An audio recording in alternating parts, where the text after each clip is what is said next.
טוב, אז אנחנו נשמע ראיון עם סלים. סלים הוא מומחה באמפתיה בצוותים ובליווי מנהלים. אחד האנשים המרתקים שיצא לנו להכיר באג'ימה, ואנחנו איתו כבר הולכים כברת דרך ולומדים ממנו הרבה ומשתפים פעולה. אז בואו נשמע את סלים. So I want to use an analogy because I think it's usually easier to understand when there's an analogy. Think about the way your muscles develop. Like the way that your muscles develop is very simple. First, your muscle experiences tension, like you lift weights or you do exercise, whatever, right? And then you release that tension, right? So you stop lifting weights, you let it go, or you stop exercising. And then you eat like food, your nutrients. And you also have hormones. And then you also sleep. And if you repeat the cycle, your muscle develops. It's very, very simple, well known, it's science, etc. Right? So if you go one layer deeper, I think what that also implies is that you must experience tension, which is uncomfortable, sometimes even painful. And in fact, it actually causes micro damages to your muscle, right? So you don't want to hold on to your tension for too long because you'll get injured. You don't want to put too much tension because you'll also get injured. You must release your tension, right? But I think it's useful to think about your psychology and the relationships you have with people in your organizations like a muscle, right? Okay. So in your knowledge work, you're going to experience tension either alone, trying to figure out what to do about something. Like, so you're creating tension in your psychology, right? You're also experience tension with other people in your organization, which is the relationship between you and your, coworker, your boss, your client, or whoever. But I think the first step is to notice that these tensions can lead to injury. Yeah. And there's nothing wrong about this, but for some reason we shut it out, like, oh, it's okay, it's nothing. We ignore it, we brush it off. And this is, I think, the first mistake that we always make. So when I say ignore, another way of ignoring is distracting. Yeah. Right? You kind of hide it, suppress it, and you focus on something else. It's like you just got shot, and you're like, oh, this is okay. I'm just gonna keep doing something.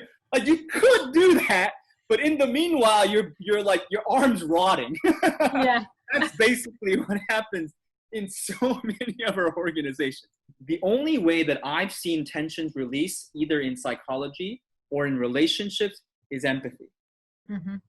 Right? So, and in particular, it's what I call realizing empathy. Right? So we realize empathy when we empathize with someone or something we previously could not, by experiencing a moment of realization, right? Where we go, aha, or like, ah, or like, ah, about something we either did not or had incorrectly assumed to understand or appreciate fully, right? Let's say you're alone trying to figure out what to do about something, like you're creating tension in your psychology. Once you realize empathy, you go, oh, that's what I should do. And the tension releases, right? Let's say you're experiencing tension with other people in your relationship. Once you realize empathy, you go like, oh, that's why you did what you did. Or, Right. oh, that's why you're angry. And the tension releases, right? The challenge is that it's not always easy to realize empathy.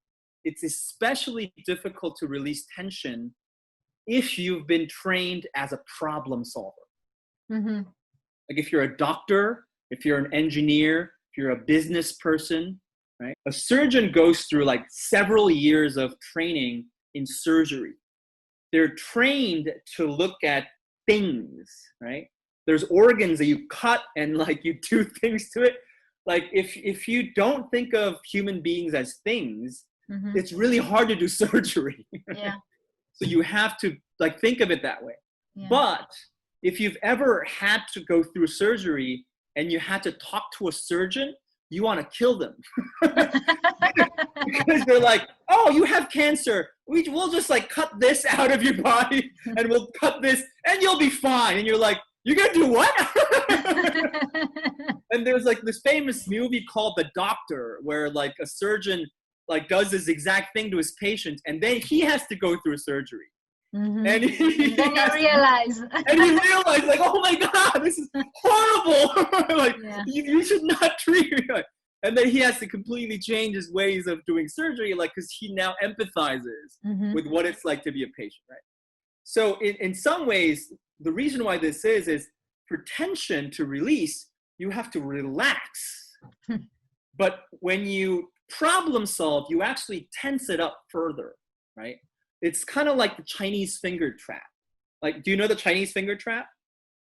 Tell me about it. Yeah, so the Chinese finger trap is this thing where you put your finger in like a hose, and your natural instinct is to pull it out because, oh, that's a problem. You're stuck. You can't get it out. So you try harder to pull it out. You try harder to pull it out. And the harder you pull, the more you get stuck. Okay. The only way to get out of this Chinese finger trap is you put the fingers in. That relaxes the hose, and then you can take the hose out. That's a great example for this, what you just said. Exactly, but it's non-obvious because you're trying to solve the problem. Like, you're stuck, you try to pull it out, just makes it worse and worse and worse. Yeah, right? yeah. So I think that many people actually around, it's natural to do this, and very, very natural. When I'm in a problem and I'm not telling that I'm now in tension and I experience a pressure, I'm trying to fix it. So I'm not telling all my surrounding that I'm in tension currently. I'm just trying to continue doing what I'm already doing, and just make it even and damage it even more. Yeah, exactly. Yes. The catch-22 is, in order for us to realize empathy, somebody has to realize empathy with us. Yeah. And I think this is the chicken or the egg issue. Yeah. So they're meeting with me regularly so that I can help them release their own psychological tension. But then they have room in their being to realize empathy with other people, right?